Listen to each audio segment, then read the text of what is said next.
สบายดีสิ่งที่ว่ากลุ่มข้าพเจ้าได้เรียนรู้เกี่ยวกับหลักสูตรครูวิทยาผู้ใหญ่วิชาชีพสาธารณสุขใน5 อาทิตย์ที่ผ่านมานี่เนาะข้าพเจ้าได้รู้ถึงเกี่ยวกับรูปแบบการสิสอนแบบผู้ใหญ่โดยว่าเอานักศึกษาเป็นจุดศูนย์กลางในการเรียนรู้ซึ่งแสดงออกอยู่บนว่าเฮาให้นักศึกษาได้มีส่วนร่วมในการเรียนรู้เกี่ยวกับวิชาหรือว่าหัวข้อนั้นๆยกตัวอย่างเช่นว่าอาจารย์หรือว่าตัวเฮาเองหรือว่าผู้สอนนี่เนาะจะซอยกระตุ้นให้นักศึกษามีการสนทนาถามตอบอยู่ภายในห้องเนาะเพื่อว่าให้เขาเจ้ามีส่วนร่วมนํกันตัวอย่างคือที่เราได้เรียนมาเนาะคือที่ว่าประสบการณ์ที่เราได้เรียนมาคืออาจารย์เพิ่นจะตั้งกลุ่มในการเรียนเนาะในการเฮ็ดเวียกบ้านแล้วเฮาจะได้ถามตอบและการจะสนทนากันอยู่ในกลุ่มแล้วนักศึกษาเองก็จะมีการสนทนากันถามตอบกันอยู่ในกลุ่มเองจากที่ข้าพเจ้าได้เรียนหลักสูตรนี้เนาะก็ถือว่าได้ความรู้หลากหลายอย่างเนาะแต่สิ่งที่ข้าพเจ้าได้นำใช้ในทุกวันตัวจริงที่สุดก็คือทักษะการสื่อสารที่จัดแจ้ง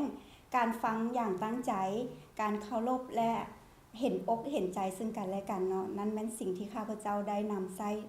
ในชีวิตประจำวันเนาะเจ้าเห็นดีกับอาจารย์เนาะนอกจากนั้นพวกข้าพเจ้ายังได้เรียนรู้เกี่ยวกับการ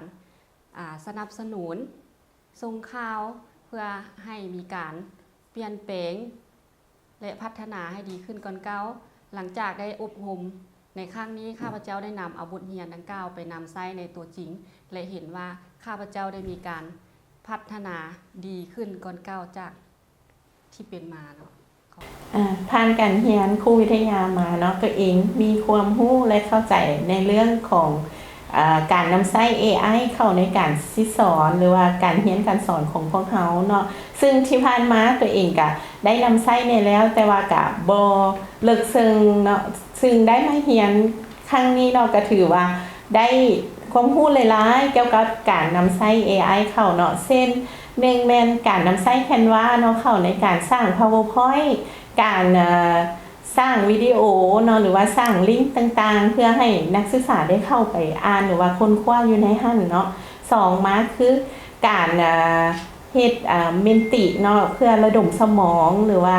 การแสดงความคิดเห็นซึ่งกันและกันของนักศึกษาเนาะสำหรับอันนั้นน้องเองเนาะก็ได้มีการเรียนรู้ Microsoft Google Form Microsoft Form เพื่อว่าเข้าในการเรียนรู้ในการสร้างแบบฟอร์มสอบถามแล้วก็เฮ็ดให้รู้วิธีการนำใช้เข้าไปในการสอบเสียงของนักศึกษานอกจากนั้นก็ยังได้เรียนรู้การใช้ลิงก์เฮ็ดสร้างบทเรียนเพื่อว่าให้นักศึกษาอันได้เข้าไปเบิ่งนำอันนี้ก็เป็นสามารถเรียนรู้เนาะเรื่อง Gemini แล้วก็ ChatGPT ที่ว่าสามารถค้นหาข้อมูลต่างๆไม่ว่าจะเป็นบทเรียนหรือว่าการเขียนบทเรียนข้อสอบอย่างต่างๆเขาก็สามารถให้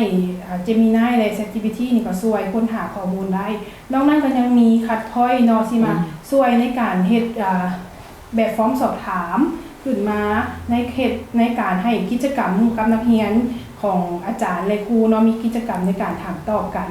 และอีกอันนึงก็คือแคปคัทเนาะในการตัดต่อวิดีโอที่ว่าสามารถสร้างวิดีโอรูปภาพแล้วก็มีคลิปเสียงเนี่ยเข้าไปนำเพื่อให้บรรยายเพื่อสร้างเป็นรูปภาพเนาะสร้างวิดีโอให้นักศึกษาเพิ่มเติมอีกนอกจากนี้แล้วนะเฮายังได้เรียนเรื่องเกี่ยวกับพิโกเนาะกับสมาร์ทเพราะมันเป็นอันนึงที่สำคัญหลายสำหรับในการเรียนในมหาลัยของเฮาและการสอนของเฮาอีกนำเพราะว่าอย่างพิโกหรือว่าสมาร์ทนี่มันเป็นเริ่มนึงในการสร้างหัวข้อในเฮ็ดงานวิจัยของเฮาแม่นบ่เจ้าแม่นบ่โดยนั่นแล้วอาจารย์และสิ่งที่สำคัญที่สุดก็คือมันเฮาได้เรียนเพิ่มมันเฮาได้เรียนผ้าเนาะผ้าเป็นการค้นคว้าที่ว่ามีการประกอบโดยที่มีชุมชนของความประกอบส่วนนำเจ้าแล้วก็สุดท้ายนี่ก็คือการนำใช้ทฤษฎีต่างๆเข้าในการค้นคว้าบทค้นคว้าเนาะของเฮาแล้วเฮายังสามารถนำใช้ทฤษฎีเหล่านี้เพื่อไปพัฒนาการสอนของเฮาได้ด้วยสุดท้ายนี้เฮาก็ยังได้เฮ็ดเรื่องเกี่ยวกับคอนเซปต์โน้ตเพราะว่ามันจะเป็นไอเดียนึงที่สำคัญหลายในการเฮ็ดโครงการแบบระยะสั้นๆเพราะว่าตัวนี้นี่มันเพื่อการนำเสนอเนาะโครงการสั้นๆเพื่อว่าเฮาสิได้มีไอเดียอันใดบ่ได้เฮ็ดโครงการที่มันยิ่งใหญ่กว่านี้เนาะแต่ว่านอกจากนี้แล้วนะ มันก็ยังมีการสอดแทรกเรื่องการนำไส้สถิติหรือว่าการจัดประเภทเนาะเพื่อให้มันเข้ากับ เป็นข้อมูล โครงการของเฮาที่เฮาจะเฮ็ดในครั้งนี้อีกด้วยบ๊ายบาย